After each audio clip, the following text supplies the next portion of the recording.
I have been following the Islamic Republic of Iran's naval doctrine for over 15 years, and I have never seen anything like what just unfolded in the Persian Gulf in the last 72 hours. Something is happening in the waters south of Bandar Abbas that no one predicted. Not the analysts at the Naval War College, not the intelligence officers tracking IRGC movements, and not even the Iranian sailors who watched their own command structure collapse in real time. What I am about to walk you through is not speculation. It is the documented reality of what happens when a regime built on the myth of asymmetric naval power finally tests that myth against the United States Navy. The mobilization was expected. The threatening rhetoric from Tehran was expected.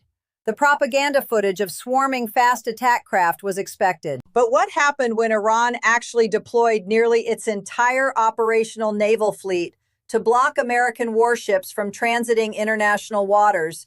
That was never supposed to be possible, because in less than 6 hours, the United States Navy executed something so calculated, so surgical, and so completely outside the playbook Iran had spent 4 decades preparing for, that the entire foundation of Iranian deterrence in the Gulf has now been exposed as theater. According to multiple defense officials cited by Reuters and corroborated by satellite imagery analyzed by the Center for Strategic and International Studies, what Iran attempted and what the Navy did in response represents the most significant naval confrontation in the Strait of Hormuz since Operation Praying Mantis in 1988. Subscribe to this channel right now and hit that subscribe button. Turn on notifications, because what unfolds in the coming hours inside the Persian Gulf will change everything the public thought it knew about Iranian military capability. In the next few minutes, this analysis is going to show you exactly how the United States Navy quietly neutralized an entire fleet without firing a single offensive missile. How Iranian command and control collapsed within 90 minutes of contact, and why the leadership in Tehran is now scrambling to explain to its own people why the Strait of Hormuz, the choke point they promised they could close at will, is now more open to American power projection than at any point in the last 20 years. This is not a story being told anywhere else with this level of detail. Stay with this analysis to the end, because the final chapter reveals a countdown that the regime itself does not yet fully understand. To understand why this moment is so historically significant, the analysis must first go back to 1979. For more than 4 decades, the Islamic Republic of Iran built its entire naval identity on one unbreakable promise to its population and to the world. That promise was simple. If the United States ever pushed too hard, if sanctions ever tightened too aggressively, if Israeli or American warships ever approached too closely, Iran would close the Strait of Hormuz. Every sanction, every threat, every diplomatic crisis was absorbed by the regime and repackaged as proof that Tehran held the ultimate trump card. 20% of the world's seaborne oil moved through that 21 nautical mile choke point. Roughly 17 million barrels per day, according to the U.S. Energy Information Administration. The threat to close it was not just military posture, it was the foundation of Iranian leverage in every negotiation with every adversary and every ally since the Iran-Iraq War. The architecture of that threat rested on a very specific naval doctrine developed in the late 1980s and refined through the 2000s. Iran does not operate a conventional blue water navy capable of contesting American carrier strike groups in open ocean combat. The regime understood that reality. Instead, the Islamic Revolutionary Guard Corps Navy, the IRGCN, built what military analysts call an asymmetric swarm doctrine. The doctrine relied on hundreds of small, fast, lightly armed boats, Boghammer speedboats, Paykop-class missile boats, the domestically produced Zulfiqar and Siraj patrol craft. The theory was that even the most advanced American destroyer could be overwhelmed by sheer numerical saturation. 40, 50, 60 small boats coming from multiple vectors simultaneously, some carrying anti-ship missiles, some carrying explosives for suicide attacks, some serving as decoys to absorb defensive fire. Combined with this small boat doctrine, Iran developed a layered anti-access denial system that included shore-based anti-ship cruise missile batteries, The Noor and Qadr missile families, derived from Chinese C-802 technology, midget submarines like the Ghadir class for harassment and mining operations, and naval mines that could be deployed quickly from civilian-looking vessels. According to Jane's Defense Weekly assessments published over the past decade, Iran maintains an inventory of approximately 5,000 naval mines, the third largest mine inventory in the world after Russia and China. For years, this doctrine appeared to work, at least as deterrence. American naval planners took the threat seriously.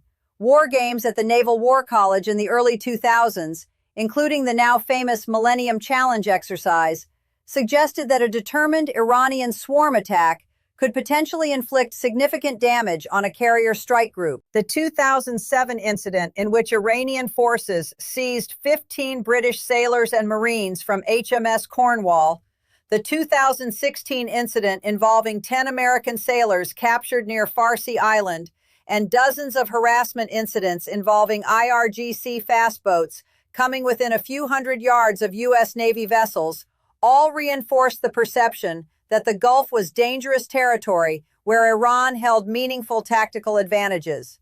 That perception is what made the regime confident enough to attempt what it attempted this week. Iran believed its own propaganda. The leadership in Tehran convinced itself, and convinced the IRGC Naval Command, that a full deployment of its operational fleet could physically block American warships from a contested transit of the strait. They believed the swarm would work. They believed the missile batteries on Qeshm Island and Bandar Abbas would deter American escalation. They believed the threat of closing the strait was credible enough to force Washington to back down rather than risk a global energy crisis. Every one of those beliefs has now been shattered.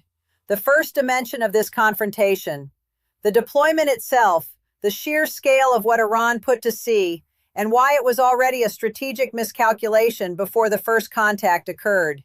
According to satellite imagery from Planet Labs and Maxar Technologies, analyzed and published by the Institute for the Study of War, Iran sortied an estimated 112 vessels from bases at Bandar Abbas, Bandar Ijask, Qeshm Island, and Larak Island over a 48-hour period. This was not a routine exercise. This was a full operational surge.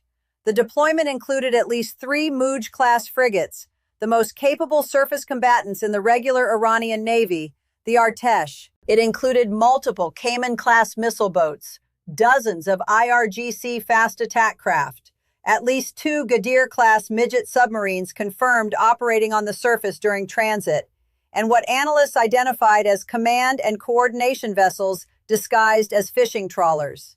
The intent was clear. Iranian state media, including Press TV and the Tasnim news agency, openly broadcast footage of the deployment with explicit messaging that the Islamic Republic would not permit American warships to conduct a planned transit of the strait following the announcement of expanded U.S. Fifth Fleet operations. Rear Admiral Alireza Tangsiri, the commander of the IRGC Navy, was quoted by Iranian state media stating that the Strait of Hormuz belongs to the regional nations, and that any provocative American movement would be met with what he described as a wall of steel.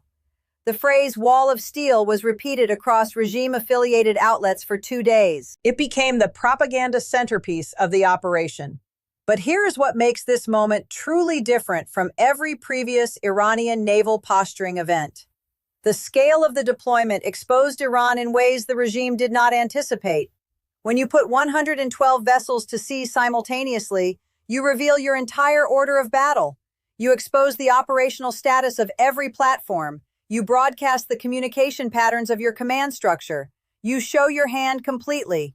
And according to multiple defense sources cited by Bloomberg and the Wall Street Journal, the United States Navy and the intelligence community had been preparing for exactly this scenario for years. The MQ-4C Triton surveillance drones operating out of Al Dhafra Air Base in the UAE, the EP-3E signals intelligence aircraft, the Ohio-class guided missile submarines whose presence in the Gulf is never officially confirmed, and the persistent satellite coverage from the National Reconnaissance Office had collectively mapped every Iranian vessel, every communication node, every shore battery, and every command bunker for years. When Iran surged, the Navy saw everything in real time. The second dimension, the American response, the precise sequence of events that unfolded over a 6-hour window, and why this represents a doctrinal revolution in how the United States neutralizes asymmetric naval threats. What the Navy executed was not a kinetic strike. There were no Tomahawk missiles launched. There were no F-35C sorties flown from the deck of the carrier. There was no exchange of fire that could be packaged by Iranian propagandists as a heroic stand against American aggression. Instead, what unfolded was something far more devastating to the regime's credibility.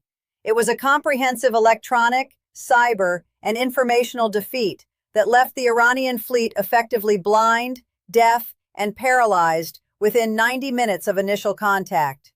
According to a detailed account compiled by USNI News and corroborated by defense officials speaking on background to the Associated Press, the American response involved at least 4 coordinated elements operating simultaneously.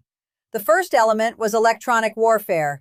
EA-18G Growler aircraft operating from the Carrier Strike Group, supported by land-based assets, executed a coordinated jamming campaign that targeted Iranian radar systems, communication links between fast boats and shore command, and the targeting radars associated with the Noor and Qadr anti-ship missile batteries. According to analysts at the Center for Naval Analyses, this jamming was so comprehensive that Iranian commanders at Bandar Abbas reportedly lost contact with deployed units for periods ranging from 20 minutes to over an hour. The second element was cyber. While the official details remain classified, multiple sources, including reporting from the Washington Post and confirmed by former U.S. Cyber Command officials, suggest that targeted cyber operations disrupted the command and control networks the IRGCN uses to coordinate swarm operations. Iranian fast boats rely heavily on commercial GPS and a hodgepodge of communications equipment.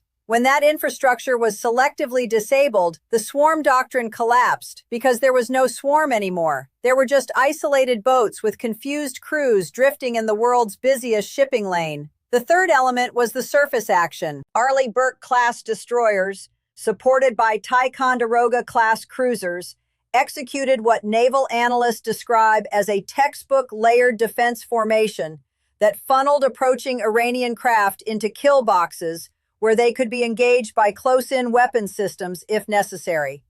But crucially, the destroyers did not fire.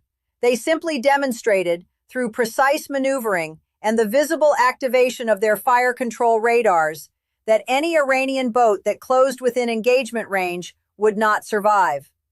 The Iranian crews, watching their own command structure collapse on the radio nets, made the calculation themselves. Within 4 hours of initial contact, the majority of the swarm had turned back toward Iranian ports. The fourth element was the most important. American warships, including the Carrier Strike Group, executed the planned transit of the strait in full view of Iranian observers, completely unobstructed, while the supposed wall of steel disintegrated around them. According to Reuters reporting citing U.S. Central Command, the transit was completed without a single American casualty, without a single defensive missile fired, and without any damage to American vessels.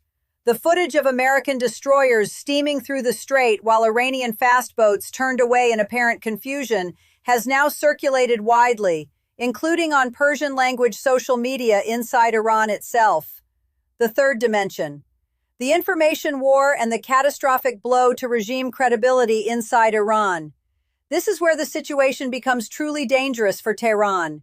The Islamic Republic has spent decades building a domestic narrative that the IRGC, particularly its naval branch, is the guarantor of national sovereignty and the one institution capable of standing up to American power. That narrative survived sanctions, survived the killing of Qasem Soleimani in 2020, survived the protests of 2022 and 2023, and survived the direct Israeli strikes on Iranian territory in 2024.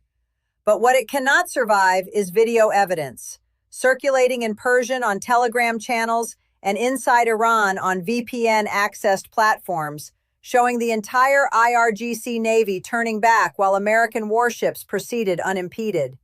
According to analysis from the Washington Institute for Near East Policy and the Iran International News Service, the response inside Iran has been swift and damaging. Reformist voices, even within the constraints of regime censorship, have begun openly questioning the billions of dollars spent on the IRGC naval program over the past 2 decades. Hardline voices have responded with defensive rhetoric about strategic patience and tactical withdrawal. But according to polling data compiled by Gaman, a Netherlands-based research institute that tracks Iranian public opinion, regime credibility on national security issues has dropped to historic lows. The mythology of the wall of steel has been replaced inside Iran by a darker question. If the IRGC could not even slow the American transit, what exactly has the Iranian people been paying for all these years? This brings the analysis to the most important and most dangerous dimension of what just happened, the fourth dimension, the strategic consequences that will unfold over the coming weeks, and the specific countdown that the regime in Tehran is now racing against. This perfect storm of military humiliation, exposed doctrine, and collapsing domestic credibility has created something far more dangerous than any single crisis the Islamic Republic has faced before. These are not separate issues. They feed into each other. The military exposure undermines the deterrence narrative. The deterrence collapse emboldens regional adversaries, particularly Saudi Arabia, the United Arab Emirates, and Israel, all of whom are now recalculating what Iran can actually do versus what it has claimed it can do for 40 years. The recalculation by regional adversaries fuels domestic dissent, because Iranians watching their economy collapse under sanctions can no longer be told that the sacrifice protects them from external threats, when those external threats are now demonstrably uncontested. And at the center of this storm sits Supreme Leader Ali Khamenei, who has been almost completely invisible from public view for the past 3 weeks, according to reporting from BBC Persian and Iran International. This is the reality of the Islamic Republic in 2026. Not one crisis, but 4 overlapping crises tearing the regime's foundational claims apart from every direction simultaneously. According to credible reporting from defense and intelligence sources cited by Bloomberg, the regime now has only a 10 to 15-day window before the next critical inflection point. That window is driven by 3 converging metrics. First, the U.S. Navy has announced an expanded operational tempo in the Gulf that will include at least 2 additional warship transits within the next 12 days, each of which will provide further opportunities to demonstrate Iranian inability to enforce its declared red lines. Second, Iranian crude oil exports, which had been quietly recovering through gray market sales to China, are now facing renewed enforcement pressure as the credibility of Iranian military threats collapses. According to Tanker Tracker's data, at least 11 vessels carrying Iranian crude have been delayed or rerouted in the past 5 days due to insurer reassessments of the Hormuz risk premium. Third, the Iranian rial, which had been trading at approximately 580,000 to the dollar on the free market before this incident, has now broken through 620,000, according to Bombast and other independent rial tracking services, signaling that Iranian capital itself is voting on the credibility of the regime's deterrence. Every single day this situation continues, Iran is not only losing the current diplomatic and military confrontation, it is permanently destroying the future capability to credibly threaten the Strait of Hormuz ever again. Because once the wall of steel has been exposed as theater, no amount of propaganda can rebuild it. The deterrence value of a threat depends entirely on the credible willingness and capability to execute it. Both have now been demonstrated to be absent. Analysts at the International Institute for Strategic Studies in London have already begun publishing assessments suggesting that the post-incident strategic landscape in the Gulf has shifted more decisively in the last week than at any point since the end of the Iran-Iraq War in 1988. The countdown is not theoretical. The countdown is happening in real time. Within the next 10 to 15 days, 3 scenarios become increasingly likely. First, the regime may attempt a desperate kinetic response, perhaps through a proxy in Iraq, Yemen, or Lebanon, to restore some sense of deterrence credibility. This carries enormous escalation risk and could trigger exactly the comprehensive American military response that Iran has spent decades trying to avoid. Second, the regime may pivot to a diplomatic posture, signaling willingness to return to nuclear negotiations from a position of demonstrated weakness rather than strength, a humiliating reversal that hardliners will fiercely resist. Third, and perhaps most dangerous for regional stability, the regime may turn inward with another wave of repression aimed at suppressing the domestic questions that this incident has unleashed, which could trigger the next phase of mass protest movements that the regime has been desperately trying to prevent. What is absolutely certain is that the next 10 to 15 days will determine which of these paths the Islamic Republic takes. And whichever path it chooses, the strategic position of Iran in the Persian Gulf has been fundamentally and irreversibly altered. The wall of steel is gone. The choke point is open. The myth that sustained 4 decades of regime legitimacy on national security grounds has been dismantled in a single 6-hour confrontation that did not require the United States to fire a single offensive shot. This is a structural turning point. This damage is permanent. There is no going back to the strategic environment that existed before this week. Every future American transit, every future Israeli operation, every future Saudi or Emirati calculation about Iranian retaliation capability will now be made against the backdrop of this demonstrated reality. The Strait of Hormuz, the choke point that Iran promised it could close at will, is now more firmly under American freedom of navigation than at any point in the last 20 years. Subscribe to this channel right now and turn on notifications, because this analysis will continue tracking every major development in this rapidly evolving crisis as it unfolds over the next 10 to 15 days. The countdown is active. The next inflection point is approaching. And whatever happens next, this channel will be there to break it down with the depth and detail that mainstream coverage will not provide. Hit that subscribe button and activate the notification bell so that the next update arrives the moment the next development breaks. Because in a situation moving this fast, even a few hours of delay can mean missing the critical context. Drop your thoughts in the comments below. Here is the question that matters most. Do you believe the regime in Tehran will respond to this humiliation by attempting a desperate kinetic escalation through one of its proxies? Or will it pivot to a diplomatic posture and try to negotiate from a position of weakness? Option 1, escalation through proxies. Option 2, diplomatic pivot. Every single comment gets read, and the patterns in viewer assessment often reveal insights that even professional analysts miss. So weigh in, share the reasoning behind the choice, and let this community of informed viewers shape the analysis of what comes next. Thank you for watching. Thank you for the time invested in understanding what is actually happening in the Persian Gulf, rather than the superficial coverage available elsewhere. Stay informed, stay ahead of the headlines, and watch for the next briefing as this story continues to develop.